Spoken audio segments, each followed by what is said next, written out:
kailangan natin gawin to para maayos na lahat. Okay.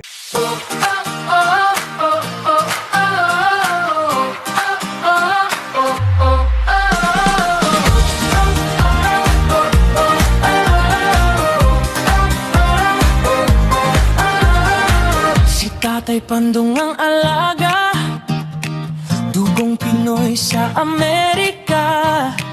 Kahit malayo ang binyahe, buhay niya, diskarte ang dala. Sa bawat araw tuloy ang gawa, kapag ipit hindi napapada. May ngitian na panalo at pusong hindi nauubos. Halika, sumama ka sa ukay-ukay niya. What's up mga kapatid? Ito, panibagong vlog to. Nako, yung vlog ko kahapon nakurap sa GoPro. Kaya ito, magbablog ulit tayo ngayon. At ang for today's video, ang vlog natin ngayon ay ito mga kapatid. Kailangan natin gawin to para maayos na lahat. Okay. Oh, yan o, ganda o, di ba? Ayan, dahil pang tambak o, ayan. Kailangan iayos ko na, ihanap ko ng patungan sa loob para hindi na nakatambak sa sasakyanan. Ito pa o, ayan. Ang dami. Hindi pa yan, meron pa darating na 3 box na door to door ko para madala rito. Kasi hindi na talaga kaya na sasakyan. Okay? Naghahakot muna tayo mga kapatid. Kailangan natin ibaba lahat yan dito para maklear bago natin ipapasok ang tiro-tiro. Kasi kailangan ko pa rin ayusin yung paglalagay niya ron eh.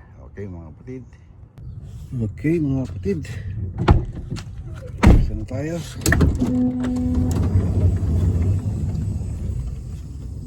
Yung iba mga kapatid, dito ko na lang ilalagay. Kasi baka mabasa ron yung iba eh. Yung mga importante, pero yung hindi masyadong importante, yun ang ilalagay ko sa ano, sa doon sa tagiliran, yung mga naka-box siguro, yung mga ang tawag dito, yung mga ano natin, yung mga pang kitchen. Yan, di ba mga kapatid? Okay ba yung suggestion ko mga kapatid? Yan. At least luluwag na tong likuran niya. Yung accessible ba, iayos natin ito lahat. Yung mga hindi importante, yung mga kung pwedeng itago na lang dito, tatago ko na lang dito kasi mahirap din magtambak doon eh. Kaya i-budget na lang, pero gagaang na yan, luluwag na ng kaunti yan mga kapatid. Ito naman kasi likod na to, hindi naman na pagagamit. Saka ito yung purpose na kaya ako binili to. Kaya ako pinagpalit sa ating van, truck, para maluwag yung ano niya sa likod. Yeah. Iayos natin to. Yung mga katulad ng pang-kitchen na yun, iayos natin yan. Yeah. Walang katapusan, almost 4 days na. 4 days na kami rito, puro ganito, paayos, tanggal balik. Kasi nga hindi pa namin napapa-finalize kuha ng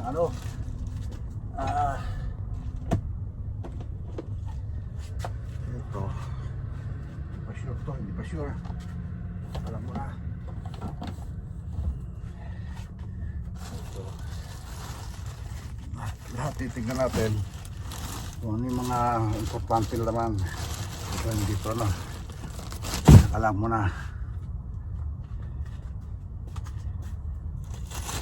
ito masyadong importante. So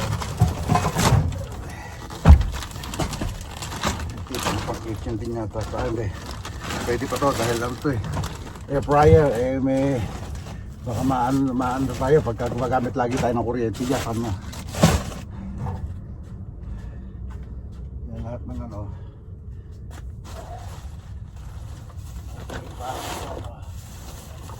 Dito Kasi ako yung nahanap. Yung sabon namin. Naglalaba kasi kami. Ito alam mo yung sabon ko nandito.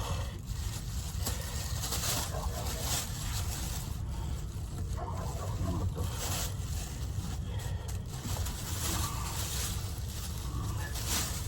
Sabon. Wala yung sabon. Para makita.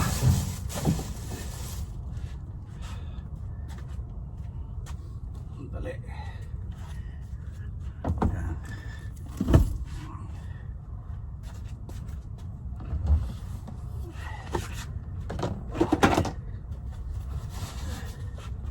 Kailangan ko ito ikapit.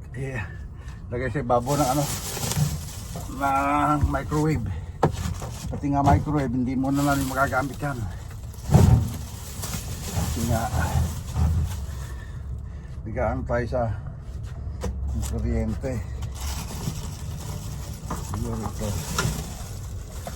Hindi ko mga nandito. Ito, pwede nito rito. May lagay ko rin yung tubig.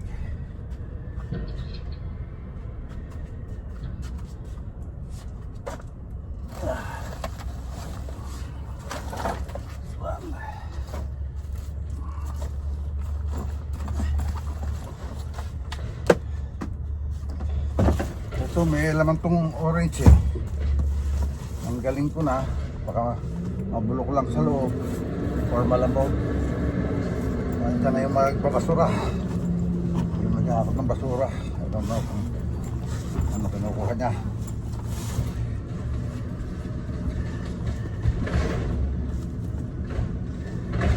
Lipat ko rin sa para may pasok na lang sa kitchen. Itong bag na ito yung tago natin.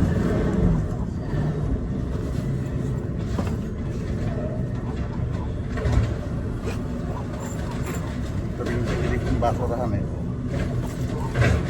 Ngayon, pwede natin ito ilagay dito.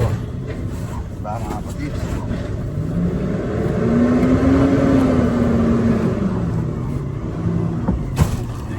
Hindi naman kasi pwedeng biglain. Paglalagay ito. Kailangan tansyahin natin kung yung space na ano nakakasya.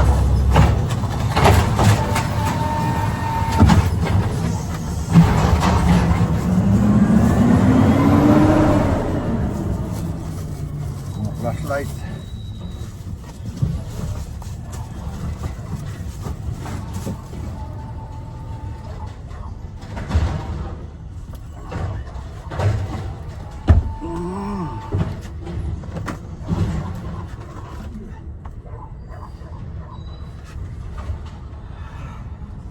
Ano pa ba? Hindi pa rin nakita yung sabon. Yung sabon-sabon na sinasabi, hindi pa rin nakita.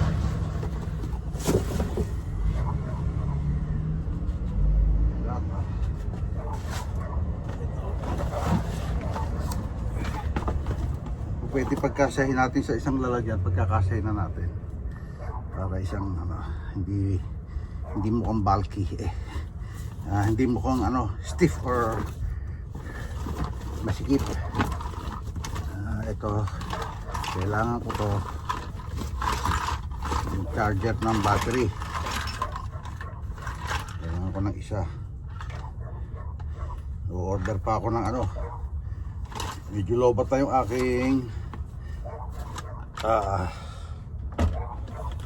ang tawag dito, yung aking Action 6, kaya kailangan natin ng charger. Yung charger.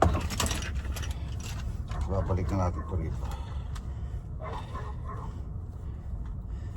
Okay. Yung sabi, pwede ilagay dyan.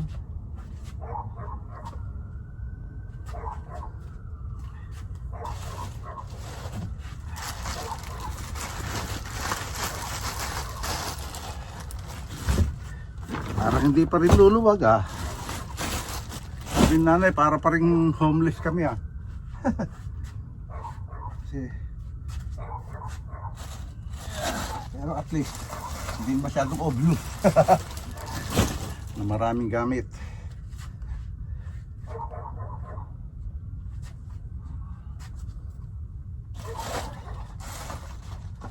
Ito ilalagay ko na rito.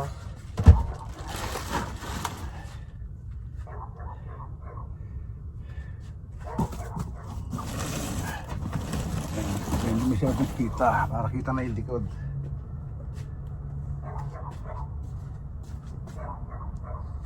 Makita yung sabon. Yung sabon. Ayun.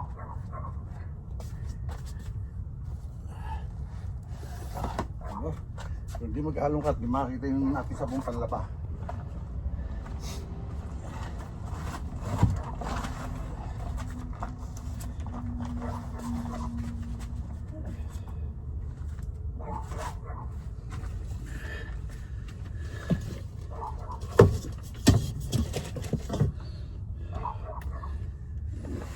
Yan ulit.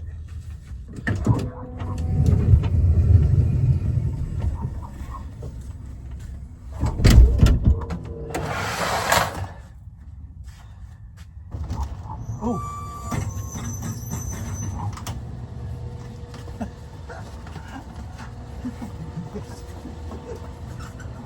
Palis ka. Palis ka. Sorry ha. Mamaya pa. Alam ko wala kayo. Nagulat ako.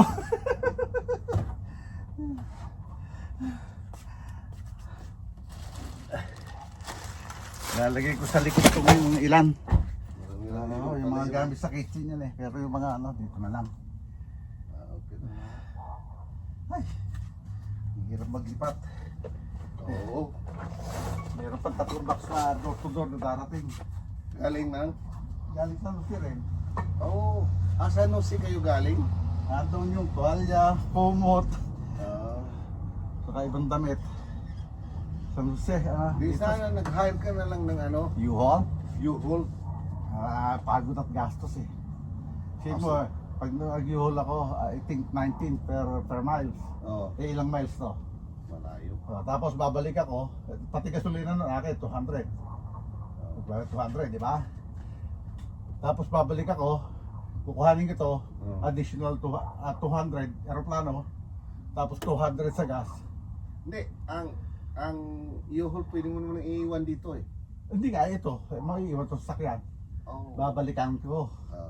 Kaya naisip ko, doon sa halagang 300, meron 3 box, kasya na iba rito. Tapos meron pa rin kami na iwan, yung mga pang-DIY ko, pang-gawa ng mga cabinets, brackets, hinges. Nag-ano ka? Remodel, gano'n? Hindi, ano lang, hobby lang. Hobby ko lang na mag-DIY. Eh, andun, naiwan din sa kaibigan ni Macy's. At, ano,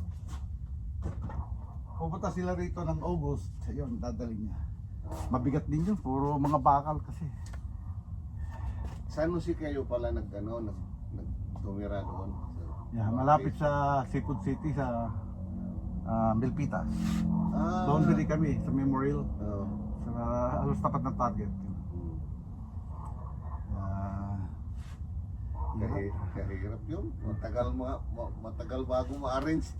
Hindi, ito lang yung mapagkasya ko rito. Nakailang ulit ako kasi pag ano, mabigat, bawas. May bigat, bawas. Kaya kung papunta kami rito, nag-101 ako dahil nga ba, may hirapan itong mahon. Okay lang sana yung truck. Kaso Highway 101 kayo. okay lang sana yung truck. Ang mabigat mo, maliit lang capacity ng truck ko. May masyado pag tumaas naman, baka sitahin na sa highway. Kailangan pantay lang siya sa unahan. Kaya yung truck ko, ibinenta ko. Bumili ako ng luma. Truck dati yung service mo. Tacoma. Bago pa nga, 2021. Magkano lang benta mo nun? Bali 31 kasi mayroong konting gas-gas. Tapos nabaga yung pita noon, minodit, nilagyan ko ng bumper na aftermarket.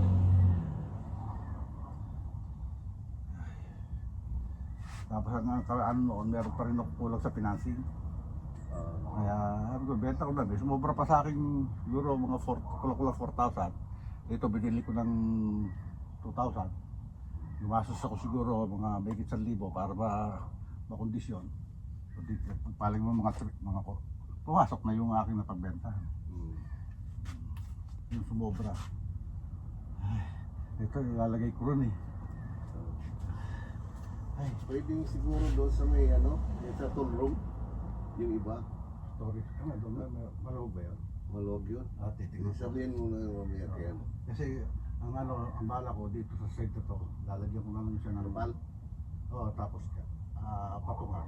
Tapos lalagyan mo. Pwede rin, hindi naman masyadong nababasa dyan eh. At saka yung para yung accessible kung ano yung gusto mo. Oo. Sabihin ni Commander, kailangan ko ng ganun. Oo, yun kasi nasa transition pa kayo ngayon. Kung ano, kalat pa yung gamit. Kasi yung kailan kami dumating dito, Sunday. Sunday, nagbaba na. Oo. Saturday. Ano? Monday. Tuesday. Wednesday. Ang pagkukuha ng gamit, baba, akyat, baba, akyat.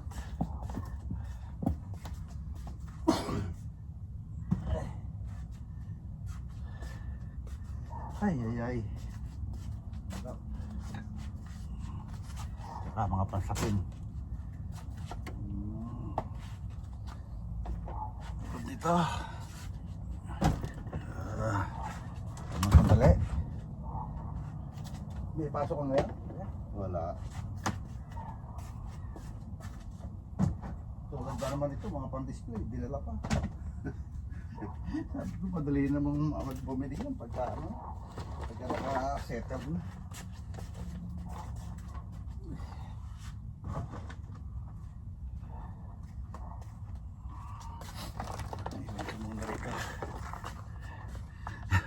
Meron nga akong video eh. In-upload ko sa YouTube ko. Habang bumibiyahe kami. Ang title, Homeless. Hindi mo yung, doon pag tinignan mo sa ano yan, sa camera sa dito, talagang puno. Ay, kuya, baka makakita dyan. Hagip ka ba ng camera? Dali. No, Ha? saan kamera? Dito. Nagbablog ako eh. Ilan. Okay mga kapatid, ayan, nahihirapan akong mag-video kasi cellphone ang gamit ko. Saka mag-isa lang ako, kaya ayun na yung nahakot natin. Meron pa ako hakotin mga kapatid.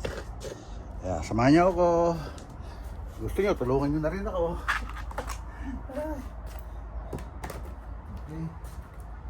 Takot muna tayo mga kapatid.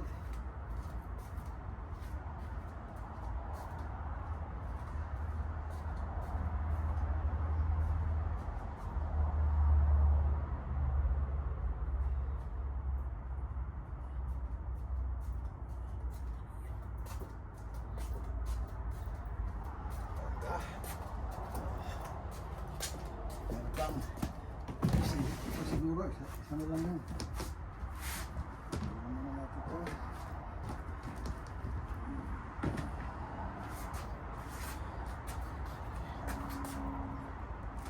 Okay, kumari. Nakasya natin ito. Adjust. Okay, medyo, ano yan, malapad yung isa. Bakit? Ano ba yan? Parang hindi yata na-record yung kanina. Ano nangyari?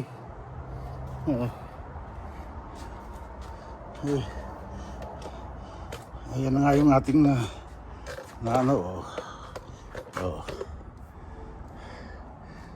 Hanapin ko na lang yung pangtaklob yan para matakloban yan. Pero bago natin takloban yan, kukuhanin muna natin yung ibang may i-store sa loob sa cabinets. Tulad noong canned goods, saka yung mga mantika, yan. Okay. Ayan na mga kapatid, secured na siya. Yan, kahit umulan, hindi na siya mababasa. Yan okay. So, paano mga kapatid? Ganito lang itong vlog natin ngayong araw na ito. Maraming salamat sa pagsama niyo sa akin. At mag-iingat lagi po tayo. At ito nga lagi tayo magdadasal sa Panginoon at hindi tayo pababayaan. Mahirap din ang magpalipat-lipat lalo dito sa Amerika. Lalo na siyempre kung wala kang malaking budget. Kaya kailangan mag-isip ng paraan para maisaayos ang lahat. Okay, hanggang dito na lang po. God bless us all and be safe always. We love you all mga kapatid. Bye-bye.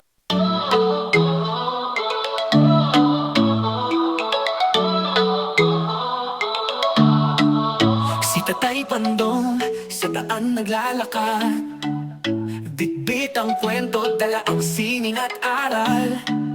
Sa bawat hakbang may kwento't alaala, Amerika't bayan pinagsama sa tala. Tatay Pandong